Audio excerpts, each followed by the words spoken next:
بسم الله الرحمن الرحيم، والصلاة والسلام على أشرف الأنبياء والمرسلين سيدنا محمد وعلى آله وصحبه أجمعين.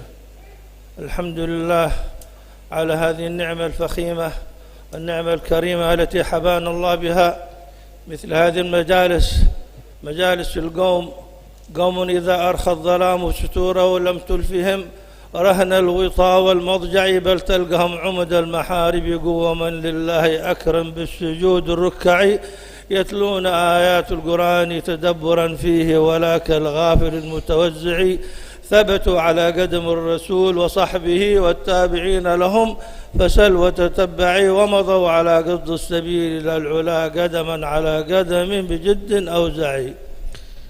Alhamdulillah, segala puji syukur kehadirat Allah Subhanahu wa taala, salawat dan salam atas junjungan kita Nabi besar Muhammad sallallahu alaihi wasallam. Alhamdulillah, yang mana kita dikumpulkan pada pagi hari ini adalah untuk memperingati daripada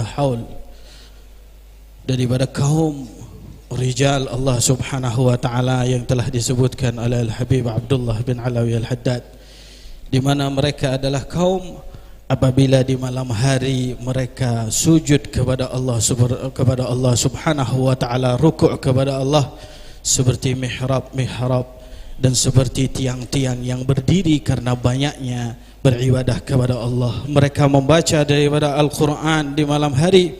Mereka adalah contoh daripada orang-orang yang telah berlalu masanya di dalam mengikuti apa yang telah ditetapkan oleh Nabi besar Muhammad sallallahu alaihi wa alihi wasallam.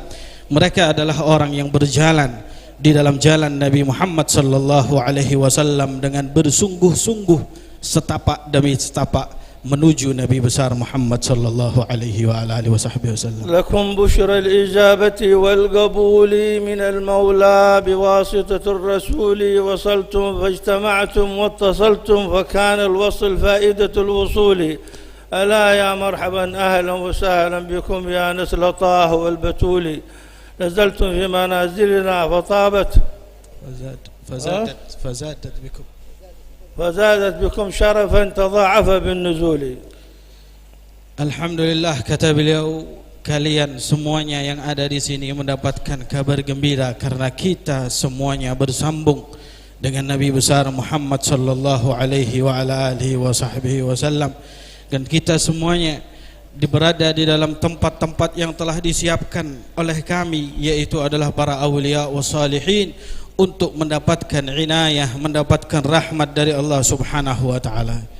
Masya Allah, tabarakallah, natanaggal min majalis ila majalis wa min hawliya ila hawliya. بالأمس كنا حدادية واليوم سقافية، فهذه كلها ما شاء الله تبارك الله مجالس أهلنا وأسلافنا السابقون رحمهم الله ونفعنا بهم وبأسرارهم وأنوارهم، آمين اللهم آمين. Alhamdulillah, kata beliau, kita berpindah dari satu majlis ke majlis yang lain.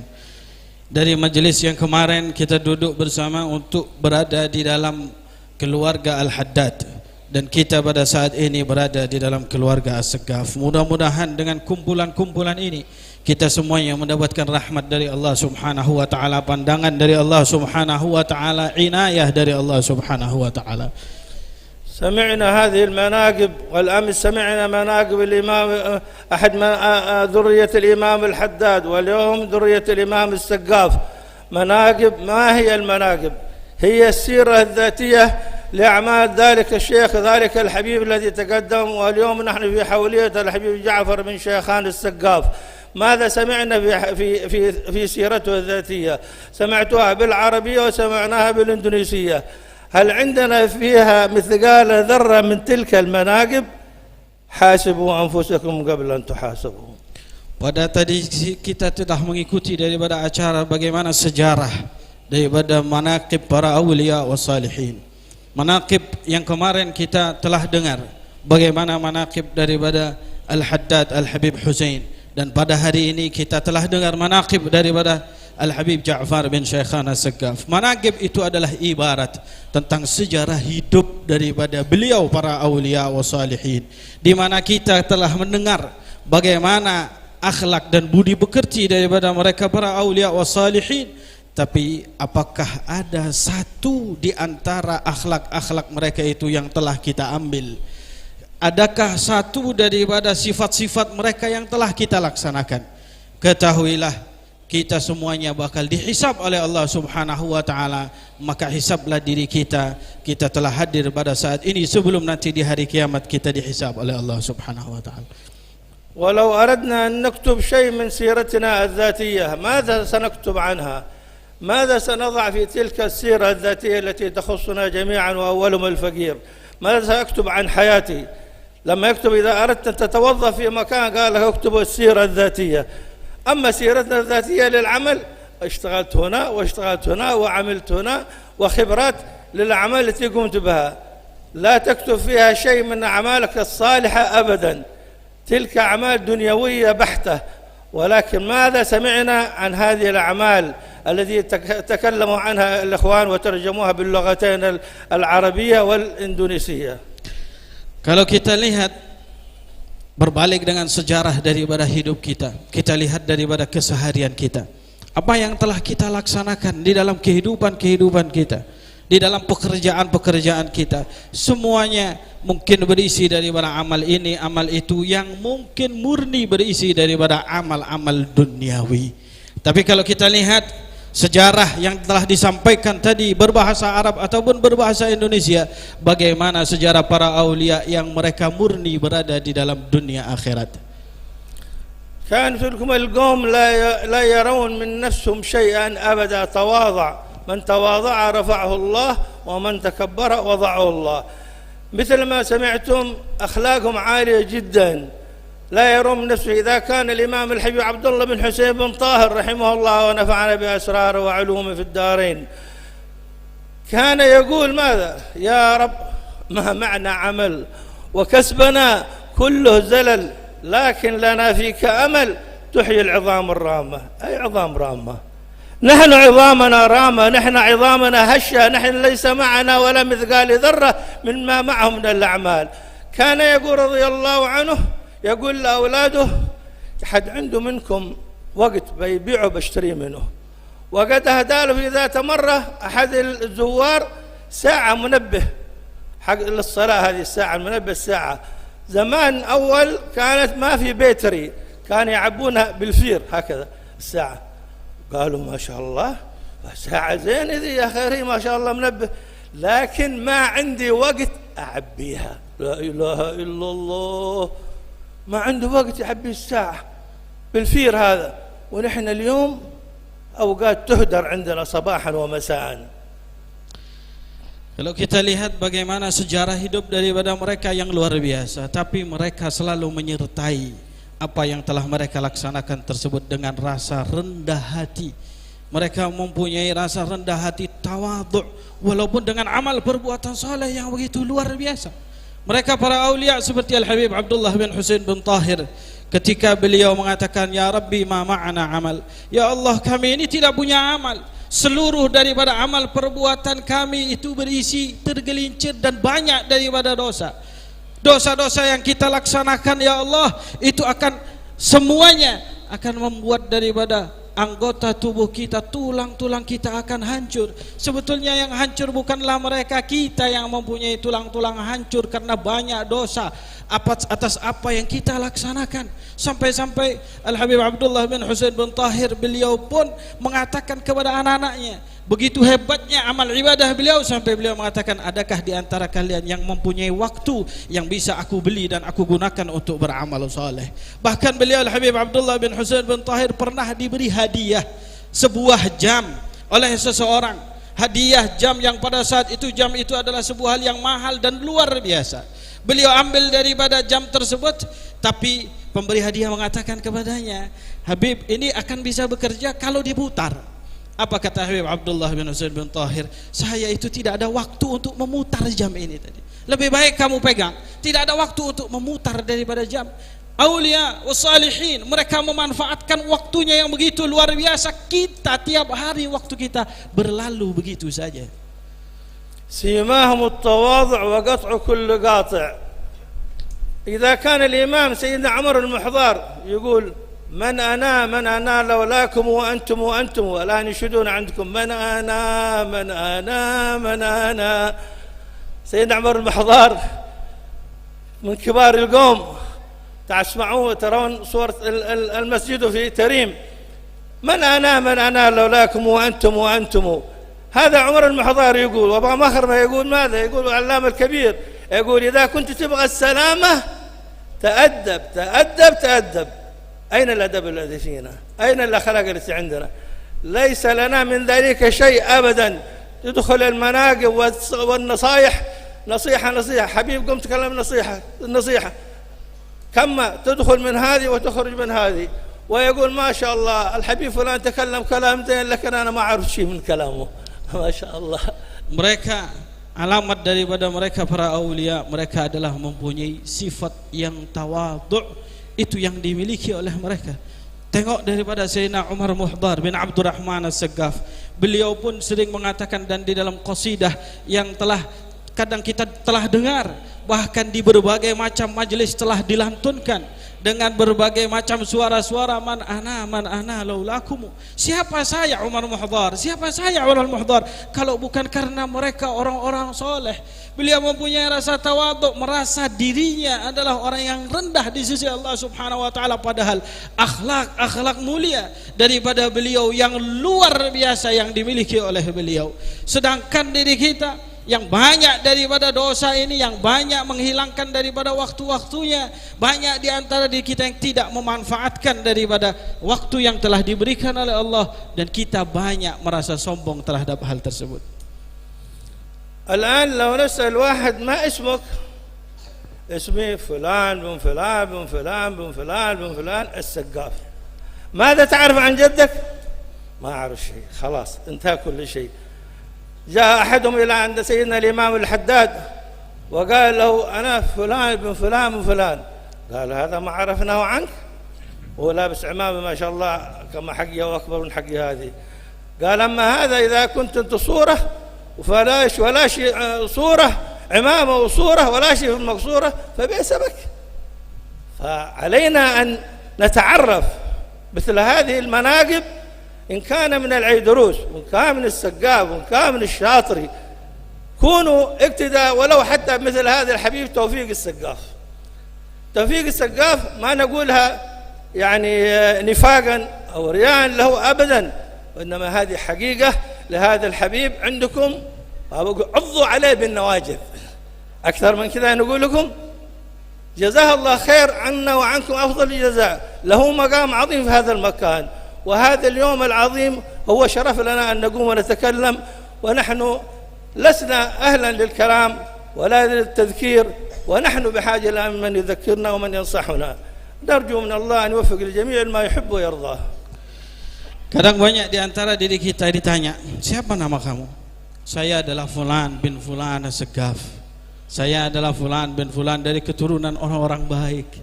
Tapi apa yang telah diamalkan, apa yang telah dikerjakan oleh kita semuanya yang berketurunan baik ini tadi? Al-Habib Abdullah bin Alawi Al-Haddad pernah suatu saat datang kepada beliau, salah seorang daripada Habib Sayyid datang kepada beliau, kemudian mengatakan, wahai Habib Abdullah, saya adalah Fulan bin Fulan bin Fulan, sebutkan daripada namanya di dalam Habib, kata Habib, di depan Habib Abdullah Al-Haddad. Kemudian Habib Abdullah melihat ini orang memakai imamah, menggunakan jubbah, menggunakan daripada surban. Kata Habib Abdullah bin Alawi Al-Haddad, al-imamah fi surah, al-imamah ada gambarnya semuanya, ada bentuknya, tapi di dalamnya itu tadi kosong. Ini yang terjadi di dalam diri kita. Oleh karena itu kita harus adalah mendengar manaqib yang telah kita dengar ini, kita bermuamalah dengan hal tersebut, kita gunakan, kita kerjakan daripada manaqib tersebut, sehingga kita pun bernasab kepada mereka. Kita adalah orang yang pantas untuk sampai nasabnya kepada mereka. Tengok seperti Al-Habib Taufik bin Abdul Qadir As-Saggaf, ya, saya berkata hal ini bukan karena saya ingin mujamalah karena beliau adalah teman saya, tidak. Tapi tengok daripada beliau, Habib yang seperti ini perlu untuk kita pegang, walaupun dengan gigi geraham kita gigit daripada beliau. Dan saya mohon maaf, saya sebetulnya tidaklah pantas untuk memberikan nasihat pada saat ini karena saya bukan ahlan untuk hal tersebut, dan beliau mengatakan sebetulnya saya perlu untuk diberikan nasihat karena kekurangan yang banyak di dalam diri saya, kata beliau. Wa kullukum min Rasulillah multamisun gharfan min al-bahri aw rashfan min ad-diyami. ما شاء الله العلماء بين ظهرانيكم موجودون، لكن أنتم الكبار متواجدون مثل ما قلنا بالأمس، ولكن أين أبنائنا؟ أين بناتنا؟ يا أخواني نحن نكرر هذه الأمور لأنها استفحلت في بيوتنا شرقا وغربا، ليس في إندونيسيا فقط فحسب، ولكنها في كل بقاع الدنيا. كلكم راع وكلكم مسؤول عن رعيته، لا تتركون الحبل على الغارب هكذا. لا بد منا أن نرجع إلى الله سبحانه وتعالى ونرجع بناتنا ونحضرهم إلى هذه المجالس وإلى هذه المجامع، لأن هذه مجالس فيها نفحات ربانية، مجالس القوم الكرام المطعمين لمن أمهم بالخصب والمحل، لذ بهم في كل نائبة وادعو ذا العرش بهم وسلي. Kita hadir dalam majelis ini, kita duduk di sini, kita dapati banyak di antara para ulama, banyak orang-orang soleh yang hadir pada saat ini. Tapi di manakah anak-anak kita? Di manakah anak lelaki kita? Di manakah anak perempuan kita? Kita tidak mengajarkan kepada mereka akhlak yang baik seperti daripada mereka para aulia wassalihin. Saya sering sekali menyampaikan daripada hal ini karena memang hal ini adalah sebuah hal yang penting. Bukan hanya di Indonesia saja, tapi di seluruh daripada tempat yang ada. Banyak di antara anak-anak kita yang terlantar di dalam urusan-urusan tarbiyah dan pendidikan. Padahal kita semuanya adalah seorang pemimpin yang pastinya akan dipertanggungjawabkan nanti oleh Allah Subhanahu wa taala terhadap daripada anak-anak kita semuanya. Dan mudah-mudahan kita hadir memang benar di sini berada daripada nafahat, ya, nafahat pemberian anugerah dari Allah Subhanahu wa taala, karena kita menyebutkan daripada mereka para aulia wassalihin yang telah dikatakan oleh mereka para aslafun wassalihin bahwa kalau kita dalam keadaan musibah maka kembalilah dan memintalah pertolongan kepada mereka para aulia wassalihin. يقول الإمام علي الحبشي من لا سلك في طريق أهله تهيم وضاع، فيا فروع النبي سيروا على الاتباع، خلوا القدم بالقدم واحذروا الابتداع. أين سلوكنا من أهلنا؟ أين سلوكنا من آبائنا؟ ماذا نعرف عن آبائنا؟ ماذا سلكنا في طريق أهلنا وآبائنا؟ أبدا ما هناك أبدا. إذا حضرنا مجلس بالكاد يلا كله يمكن نصفنا نائمون والربع الذي هم منتبهون، فماذا عرفنا في هذه المجالس وماذا استفدنا من تلك المجالس؟ مجالس خير مجالس تعقد في إندونيسيا هنا لا شبيه لها في أي مكان. أنتم فقتم ما شاء الله في إندونيسيا في مجالسكم حتى على حضرموت. هنا مولد ما شاء الله، وهنا جلسة، وهنا فقه، وهنا نحو، وهنا بلاغة، وهنا تفسير، وهنا ما شاء الله تبارك الله. فما عليكم إلا تأتون بأبنائكم وخصوصا لأهل البيت. أهل البيت النبوي بحاجة، كانوا أهلنا وآبائنا سابقون ينصحون أبنائهم أنهم المذكرون أنهم يهتمون بأبناء الرسول صلى الله عليه وسلم لكي يبقون على سيرة أهلهم وسلفهم. لكن أين بناتنا وأين أولادنا؟ ليس لهم شيء أبدا في هذا المجال. وإن جينا ورجعنا إلى تلكم المعاهد التي في الخارج تجد لهم أقلية مثل ما تكلمنا أمس وقلنا. تلك حسرة في نفوسنا عندما نأتي في رباط تريم، لعل البعض يعرف ما هو رباط تريم والبعض لا يعرف رباط تريم. رباط تريم في تريم حضرموت الغنة مثل ما سمعتم، الحبيب قعد سنتين في رباط تريم في تريم، وهكذا يسافرون لأجل طلب العلم شرقا وغربا. ونحن أولادنا هنا عندهم في بيوتهم في عقد ديارهم ما شاء الله. الحبيب توفيق والأستاذ عبد الله المحضار وغيره ومصطفى عمر وكثير ما هم في سورابايا وفي جاكرتا وفي كل نواحي إندونيسيا ما شاء الله، الذي تخرجوا من رباط التريم ألوف مؤلفة في شرقا وغربا. ولكن يكون إقبال العلم يؤتى ولا يأتي. ما حبيبي يقول لك إيه وهتتعلم وأنا أعلمك، ما حب يجي. علينا نحن رغبة منا أن نوصل أبنائنا وبناتنا تلكم المعاهد لكي ينهلوا من ذلك العلم ولو الشيء اليسير ولو حتى أمور دينهم ودنياهم. أما أن يكون هكذا صم بكم عمي فهم لا يرجعون ما ينبغي. بارك الله فيكم. Al-Habib Ali bin Muhammad Al-Habsyi beliau mengatakan barang siapa yang tidak berjalan di dalam jalan daripada para aba, para kaum salihin, maka dia akan hilang dan dia pun akan terlantar. Seharusnya kita daripada Usulut Thayyibah, kita itu harus mengerti bagaimana sejarah daripada mereka dan kita bisa berjalan dengan baik sesuai dengan jalan daripada mereka. Kita hadir pada saat ini, ya, kadang-kadang kita punya telinga ini enggak perhatian daripada hal tersebut. Mungkin ada yang perhatian mungkin 1/4 jam, yang lainnya tidak perhatian daripada apa yang telah disampaikan. Kalian beruntung, kata beliau, majelis-majelis di sini begitu banyak, bahkan lebih hebat terkadang daripada Hadramut sekalipun.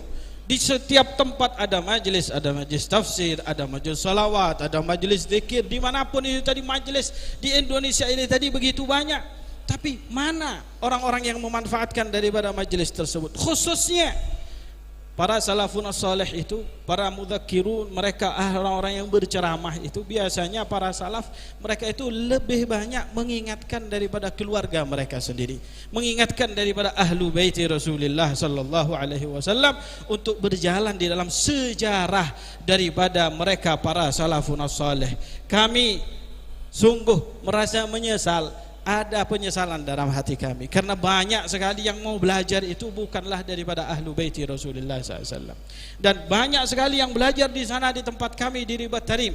Memang sengaja saya sebutkan ini berkali-kali, kemarin sudah saya sebutkan, tapi karena ini begitu penting dan ini sangat menyakiti daripada hati banyak orang yang belajar bukan dari kalangan kita sendiri. Di Ribat Tarim sedikit di antara mereka yang belajar untuk menuntut ilmu di tempat kami, kebanyakan adalah orang-orang yang luar yang mereka itu tadi menuntut ilmu, padahal yang kita perlukan adalah ahlu baiti daripada Rasulullah sallallahu alaihi wa ala alihi wa sahbihi wasallam. Di sini sudah banyak, alhamdulillah. Ada Habib Taufik, ada Habib Abdullah Al-Muhdar. Tapi mana orang-orang yang mau datang untuk menuntut ilmu? Ilmu itu perlu untuk didatangi, bukan ilmu itu tadi datang sendiri ke tempat anda. Oleh karena itu kami berwasiat dan memberikan nasihat kepada seluruh para keluarga daripada Nabi besar Muhammad sallallahu alaihi wa ala alihi wasallam, manfaatkan daripada apa yang telah ada. Berangkatlah untuk menuntut ilmu dimanapun, syargan wa gharban, dimanapun anda, timur barat, tuntutlah daripada ilmu. Tengok Al-Habib Ja'far tadi, 2 tahun beliau berada di Tarim, beliau menuntut ilmu di Tarim. Ini menunjukkan bahawa beliau keliling kemana-mana adalah untuk mendapatkan ilmu. قال الوالد عبد الله شاطر يوصف شبابنا وشباب اليوم ذاك في ذلك الزمان، وهذا ينطبق هذا البيت الشعر علينا نحن وأولهم الفقير. كم من ولد شاب يتمايل بثوب المفاخر، ما شاء الله، بثوب المفاخر يعجبك لاقط خطر، وهو من العلم مفلس، ما عرف للأوامر ولا قرأ المختصر. Al-Habib Abdullah bin Alawi, Al-Habib Abdullah bin Umar Asy-Syatiri, beliau pernah memberikan nasihat di dalam satu bait daripada syair. Berapa banyak sekarang anak-anak muda di mana dia menggunakan pakaian-pakaian yang dia gunakan untuk berbuat beberapa daripada kelakuan-kelakuan yang tidak baik, kelakuan-kelakuan yang tidak pantas, sedangkan dia itu di dalam ilmu agama bangkrut alias tidak punya ilmu agama sama sekali. هذا ونختم كلامنا بالدعاء. ربنا يوفقنا جميعا ويوفقنا الخير. اللهم يا من وفق أهل الخير للخير وأعانهم عليه ووفقنا للخير وعنا عليه واحفظنا من كل هم وضير. اللهم لا تجعل مصيبتنا في ديننا ولا تجعل الدنيا أكبر همنا ولا مبلغ علمنا ولا تسلط علينا يا الله بذنوبنا من لا يخافك فينا ولا يرحمنا. ربنا آتنا في الدنيا حسنة وفي الآخرة حسنة وقنا عذاب النار. وصلى الله على سيدنا محمد وعلى آله وصحبه وسلم والحمد لله رب العالمين والعفو منكم.